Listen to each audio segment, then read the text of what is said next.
Have you ever been driving in the valley and noticed this massive traffic circle next to the 101 and 405 freeways and wondered what it's for? Maybe you've thought that it's strange that there's homes right inside the middle of this circle surrounded by so much concrete. Well, it is weird because that wasn't the original purpose of why this space was designed. What you're looking at is actually a forgotten attempt at building out LA's second downtown far away from its existing one back then. Let's go back in time to 1928 to discuss how this happened. A group of developers at this time saw that there was almost nothing going on in Sherman Oaks in the valley except for some early estate homes on a grid and agricultural land. They decided to build out this massive traffic circle community. But knowing that almost nobody would want to live here yet then, they needed to place something in the center of that circle to make the community attractive and grow. And that was to provide a second city hall for Los Angeles right in the middle of this traffic circle.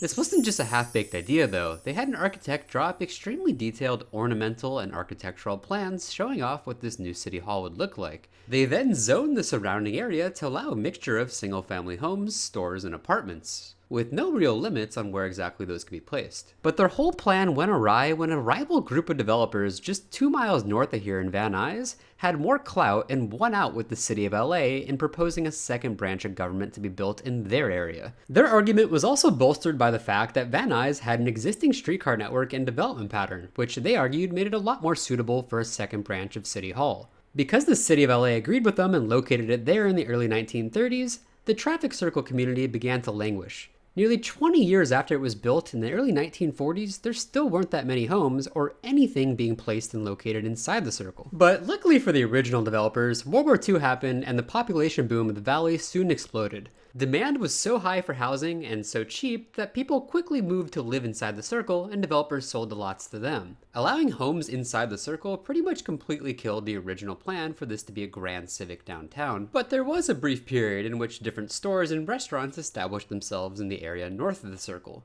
Unfortunately, the zoning was quickly changed right after this happened to ban any stores or even apartments here in the future, and after the 405 rammed its way through the neighborhood, it became a permanently forgotten space.